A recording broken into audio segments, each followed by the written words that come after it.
Эта тема актуальна для мусульман, так как в исламе поставлено раздельное обучение, раздельное воспитание. Вообще смешение полов, оно не то, что не приветствуется, запрещается. Вот, и, конечно же,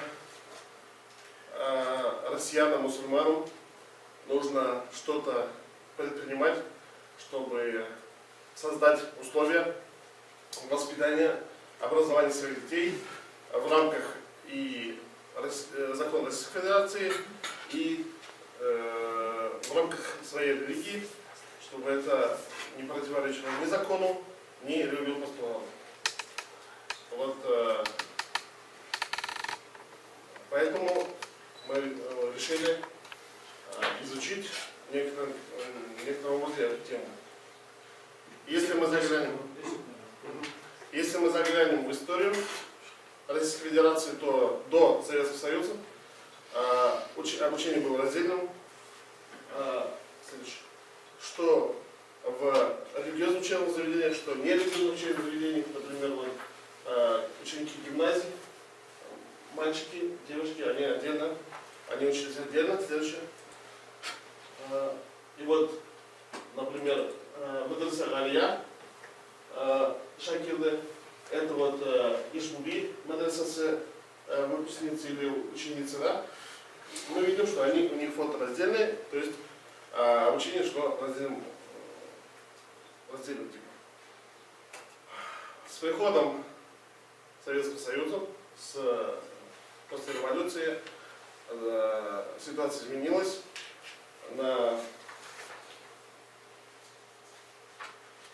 В партийной программе РКПБ, принятой на 8-м большевистском съезде, в марте 1919 года говорилось о необходимости совместного обучения детей обоего пола. После этого начинается процесс того, что мальчики и девочки должны воспитываться и обучаться одинаково. Эта тенденция шла до 1943 года, когда ситуация немного изменилась. Там некоторые шаги предпринимались к разделению, но после смерти Сталина принято было 1 июля 1954 года, что мальчики и девочки должны учиться вместе. И это по сегодняшний день существует. Вот. Ну, с развалом СССР ситуация изменилась. Появились люди, которые начали говорить об раздельном обучении. Одним из новаторов таких был Базарный. Например, он создал в подмосковном Сергиевом Посаде лабораторию физиолога здравоохранительных проблем образования, где у него учились мальчики и девочки отдельно. И исследования выявили, что если мальчики оказываются окружены более сильными девочками, то у одних мальчиков формируются женские черты характера, а у других складывается комплекс невротического неудачника. В школах, создаваемых по его модели, мальчики и девочки занимаются через стенку, встречаясь и на переменах, и на облекалских мероприятиях. То есть разделения полного нет, есть разделение на классы. И вот есть различные мнения насчет этого. Хотели мы изучить эти мнения. Для этого мы провели анкетирование. В вопросе участвовало 125 россиян, из числа которых 59% это жители городов Республики Татарстан, в основном это народные чины, 36% это жители сел и деревень Республики Татарстан, и около 5% это жители других регионов Российской Федерации. В основном представители Татарстана. Участвующих получилось так, что их можно разделить на 3 группы.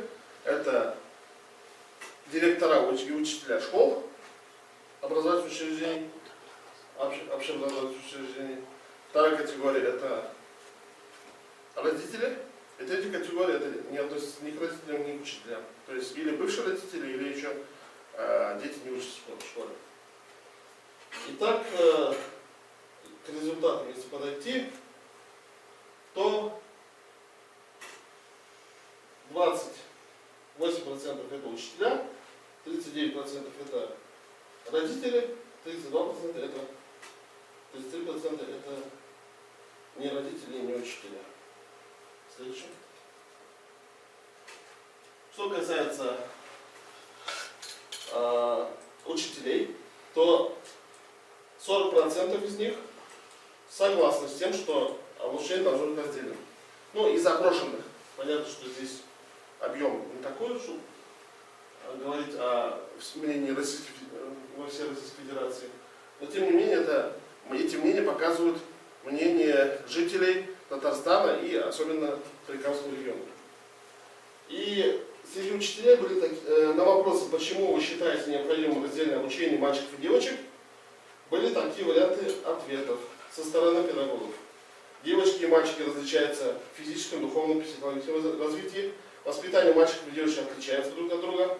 Они подходят по-разному к выполнению наших заданий и так далее. В раздельных школах происходит полное раскрытие потенциала детей.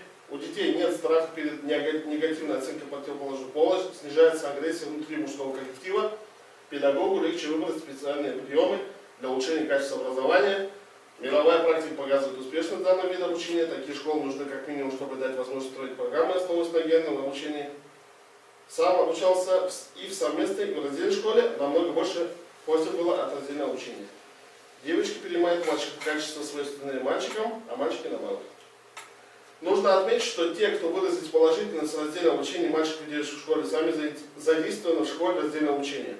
В основном это те преподаватели, особенно в набережных Челнах, которые задействованы в подобной школе, и ни один из них не отозвался негативно касаемо такого вида обучения. Что касается тех, кто не согласен, то их было 60%. На эти же вопросы они отвечали так. Дети попадают в социум, где они будут учиться и работать вместе.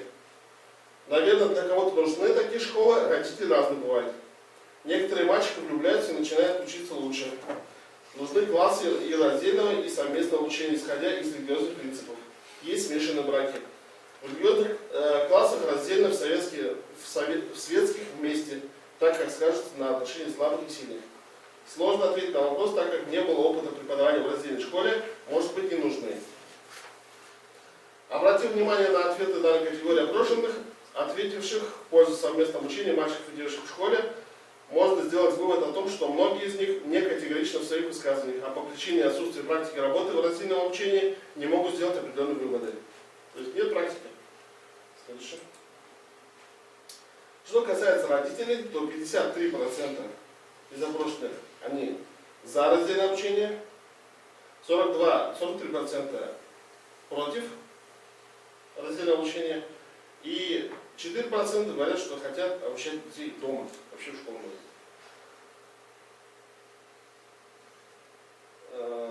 Из числа родителей, высказавшихся в пользу раздельного обучения в школе, многие причины этому выделяют религиозно-этические нормы. То есть многие говорят, что причиной этому является положение религии, которое они исповедуют. Что касается тех, кто не является ни родителями, ни учителями, то их мнения практически равны, разделились те, кто против и кто за. Следующее.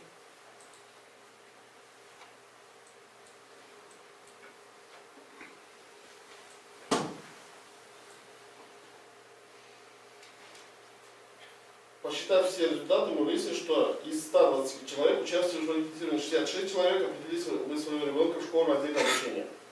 55 человек, 44% отдали бы совместное обучение. И почти 2,5% хотят обучать дома. Следующее. На вопрос.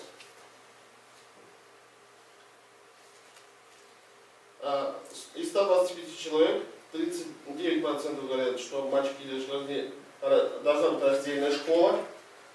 29% говорят, что школа должна быть совместной, и 32% считают, что школа должна быть совместной, а классы раздельными. То есть здесь мы видим, что треть считает так. Получается, из нежелающих и желающих сюда вылилось некоторое количество.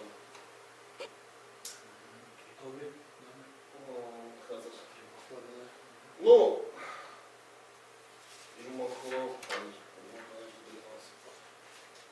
проанализировав результаты анкетирования, можно увидеть, что отношение к методике раздельного обучения мальчиков и девушек в школе разные.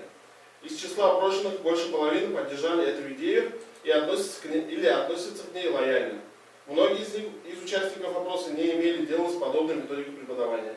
Это говорит о том, что в обществе ощущается потребность существования общеобразовательных учреждений с параллельным раздельным обучением на основе гендерного различия. Нам кажется, что педагогам нужно интересоваться разными существующими методиками обучения, для того, чтобы анализировать свои и чужие, подбирать лучшие, отвечать на новые запросы общества. Современное российское общество, особенно старшее поколение, пережившее много различных изменений, сильно отличается от дореволюционного. Сложившееся светское воспитание мешает воспринимать идеи и мысли, противоречащие советской системе ценностей. Вместе с этим новое поколение россиян поддерживает новые идеи и преобразования, разрабатывает новые модели развития общества. Не в последнюю очередь это касается образования и воспитания, которые формируют новое мировоззрение будущего поколения. Нам кажется, что если в обществе существует потребность в раздельном обучении мальчиков и девочек в школе, независимо от того, чем она вызвана, религиозно-этическими принципами или предпочтением здоровья сберегающих технологий обучения, нужно обеспечить им право выбора как альтернативу. Об этом хорошо высказался экс-ректор, бывший ректор Московского государственного педагогического университета Алексей Львович Семенов. Советское общество старалось игнорировать различия между людьми, и равенство прав понималось как одинаковость подходов, в том числе в образовании. Это неправильно. Однако существуют не только гендерные различия, но и разные стили восприятия, объяснения мира. Я думаю, что подготовка учителей должна строиться с учетом гендерной психологии. Но общая цель – научить педагогов учитывать индивидуальные особенности личности. Пока это направление в педвузах представлено недостаточно, и его следует развивать. Будущим педагогам, наверное, будет полезно побывать в классах раздельного обучения, увидеть, чего удается достичь за счет такого подхода, и сформировать свою позицию по данной проблеме. Точно так же, как полезно посмотреть на то, как работает школа в другой стране. Время раздельного обучения ушло, но если родители, которые выбирают этот тип обучения из этнических, религиозных, каких-то других соображений, и их потребности следует уважать. Наверное, вот у меня вопрос о вашем отношении. Как вы сами относитесь к раздельному обучению? Я пока начал изучать этот вопрос. Как вы сами? Вы за или против? Я за то, чтобы школа была совместной, но классы, чтобы были раздельными. В одной школе должны обучаться и мальчики, и девочки, но в разных классах. Вопросы? Слова? Нет, если можно. Я, если честно, улавливаю очень тревожные нотки вот в этих докладах. В связи с чем? Ну, по большому счету, мы говорим, вот, особенно первая фраза начала вашего доклада, смешение полов запрещается. В целом, в вашей конференции присутствие женщин, я понимаю, здесь непозволительно. Если смешение полов запрещается в учебной сфере, но, по сути дела, на конференции в том же образе. Вообще, вот мы, или вы, и хотим сказать, что шариатская форма существования единственная возможная, или все-таки есть какие-то иные формы? Ибо если мы с вами сейчас реконструируем шаг за шагом вот эти положения, а мы их сейчас с вами реконструируем, переводим в пример дореволюционную Россию. Дореволюционная Россия, она была специфической, где татары даже в городах не жили, а жили на сельской местности, где совершенно была иная система конфессиональных и школ как таковых, то по большому счету мы не очень далеко отошли от игиловцев. Лишь только с разницей они людей сжигают, а мы еще пока до этого не подошли. Видимо, еще не углубились в дискурс исламский. Но если опять же те же многие книги почитать, и изучить их подробно, то там все это очень подробно и качественно описано. Поэтому я вот хочу понять, мы сразу же за шеретизацию и такую потихоньку, постепенно шеретизацию, и к чему приведут наши попытки? Я понимаю, что надо учитывать мнение запроса населения, но ведь мнение запроса населения, оно разное, помимо мусульман существуют и светские активисты, и христиане, и иудеи, и как вот в таком котле договориться всем вместе нам, чтобы отстаивать свои права, свои ценности, свои взгляды на религию, вот, существовать в неком едином пространстве, правовом пространстве, едином правовом пространстве прежде всего. Спасибо. Ну, мне кажется, что нужно развивать, работать в направлении общеобразовательных школ с религиозным уклоном. Такие существуют. Существуют в Москве христианские школы. Я вот рассматривал сайты. Есть христианские школы, около 20, я насчитал. Около 15 иудейских школ есть в Москве. Тем не менее, одна есть мусульманская на всех мусульман, не касающихся национальности. Одна всего лишь, и то там 100 человек учатся. То есть это говорит о том, что в этом направлении нужно работать. И высшее образование, соответственно, потом, вузы. Но я пока об этом не говорю, я говорю о... Но в целом, если продолжить вашу реконструкцию, условно, мы сейчас пока не можем, понимаем, по объективным причинам, но когда мы это победим, ведем уже в школы, мы будем реконструировать на высшее образование, на МГУ, СПбГУ, другие вузы. Когда мы это условно тоже добьемся, мы уже поставим вопрос в повестку дня, а вообще женщина может без махрома выходить на улицу? Как я понимаю, с точки зрения шариата не может она не выходить, и, соответственно, не может она не работать ни в каком светском обществе, без мужчины, сопровождающего ее. Ну как, есть определенные виды деятельности, которых может, которых не может. Например, в области преподавания девочек. Если она будет задействована в этом, конечно. Я вот с нами Дамир Хазрат отвечу. Во-первых, Дамир Хазрат сказал, я вот тоже, он просмотрел не только мусульманских религиоведов и мусульманских деятелей, да, в области образования. На вопрос, учить ли раздельно или смешно, он и приводил и христианских деятелей. Вот если вот его выступление вы слушали, да, коллеги, и там и христиане выступали, да, надо бы учить. Нельзя, я ему вопрос задал, а вы вот какое решение вы примете? Он сказал, я сомневаюсь, коллеги. Я сомневаюсь. Он точно поднимает, он эту проблему поднял, и вот очень хорошо сегодня вот девушки у нас с нами сидят, и он же не игнорируя их, обращается ко всем. Он как преподаватель, как организатор, один из организаторов учебного процесса обращается и к ним. Как вот ваше мнение? Я же не зря, как коллеги, вам говорю, что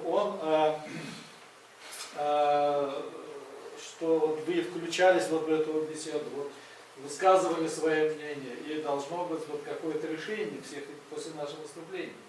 И Дамир Гаврилович, он, конечно, вот молодец, он затронул этот вопрос, потому что и вы правы, я с вами тоже согласен. Я очень серьезно затронул. Да, теперь вот эта проблема, она муссирует в обществе. И в связи с этим возникает искомый вопрос, как быть? Да, как быть? Да?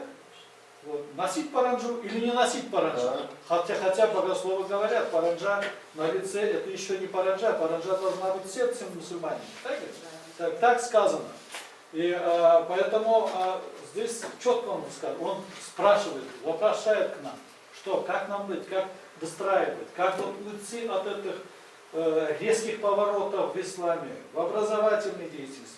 Коллеги, этот же вопрос, вот, когда он же вопрос поднял не только религиозного обучения, да? К примеру, гимназии, женские гимназии, мужские гимназии. Там 10% религиозного образования давалось в этих образовательных вузах, зато были классы отдельно разделены. И ушли мы. Поэтому это очень злободневный вопрос. Да, пожалуйста. В Республике Коми 400 школ с подобным обучением, параллельными классами. В Ставропольском крае 100. В Москве 1,5 десятка. В Воткинске, Удмуртии есть, которые получили 1 миллион грант на развитие этого вида обучения. За рубежом практикуется. Почему мы не работали? Я думаю, что есть в этом. Сомневается человек. Надо нам или не надо нам? Поэтому... Дополнение могу сказать, да?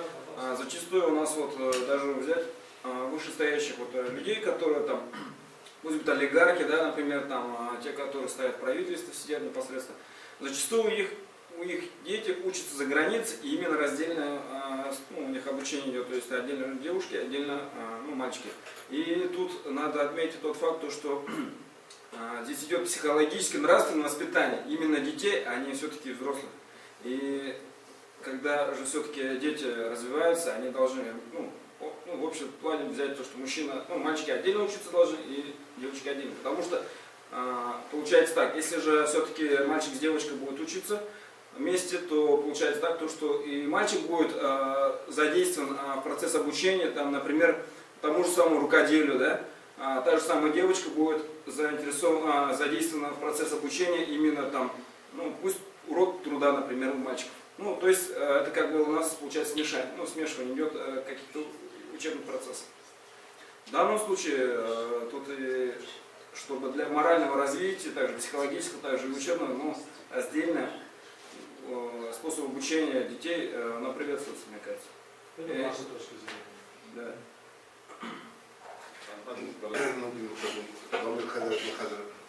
Конечный результат сразу былай болады, конечный результат. Дұрыс Yok, конечный результат не білмейміз. Қазірет көтере мәселені неден учебный процесстарына. Учебный процесста бүтін жерде бар.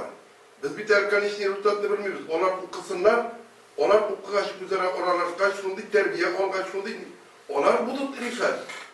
Biz bir tane şey, almıyoruz mu ne bugün günde? Birge oturgan mı, birge tugul mu iken? Biz birge oturalım. Дамир Хазрат готовит нас. Каким вопросом мы должны быть готовы ответить? Да, потому что светское общество Потому что он из спрашивает. Москвы, эти вопросы уже он знает. Поэтому не за то, что он критикует нас. Нет, понятно, мы ищем поиск. У нас должны быть ответы на эти вопросы. Если вот такие вопросы. Он тоже вопрошает. Я не знаю, я отвечаю на этот вопрос. Не ставите Нас потом обвинят в том, что вот мы как раз и дальше выстраиваем.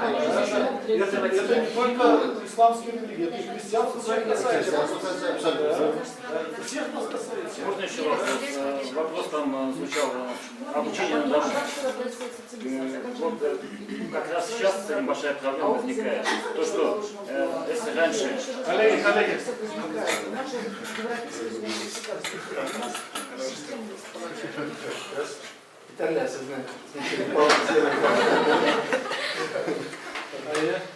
Если раньше обучение на дому предполагало приходящего учителя, он был все равно образованный человек, для этого подготовлен, то сейчас обучение на дому предполагает просто родителя, который дает по каким-то учебникам, опять же, эти учебники есть или нету. Мы узнавали, у нас просто знакомая обучает детей на дому, в этом году первый год, и мы спросили, сейчас за полгода она высылает результаты. И результаты не онлайн, а он написал, каждый родитель хочет своего ребенка видеть более умным, чем он есть, допустим. Вот как вот с этим быть? То есть кто это контролирует вообще? Как вот вы к этому относитесь? То есть вот затронули, что есть люди, которые хотят на дому обучать. Вот как, насколько это нормально? Я думаю, системы у нас такой пока нет. Нет, она есть. Есть система? Есть. Есть. Это официально. Обучение официально. Закон принято. Да, это вот несколько лет назад, буквально, вот не скажу какого года. 13 года, по-моему, 3 года как разница. 12 года. Одно дело это у инвалидов. Там совсем другая система. А другое дело, что вот это вот. И здесь же получается, что мы говорим, женщины и мужчины отдельно обучаются, здесь же тоже не лучше будет. Результата-то тоже не будет никакого. Там результат боятся то, что нету мнения общего, что девочки без мальчиков хорошо или плохо учатся, потому что каждый человек по-своему. Один может действительно влюбиться и хорошо учиться, а другой, девочка на него посмотрит, и он растеряется и забудет то, что знал, грубо говоря. Мы же не говорим о повсеместном введении. Нет, это понятно, нет, я вообще говорю. То есть здесь сколько людей столько мнения считают. Да, это понятно. Но должно быть право выбора. Вариативность Альтернатива должна быть вариативность. да. Потому что если, особенно в Татарстан, когда есть потребность, должно быть, и сами учителя говорят, нужны такие школы, чтобы разрабатывать программы, чтобы изучать информацию. Спасибо, Рахмат.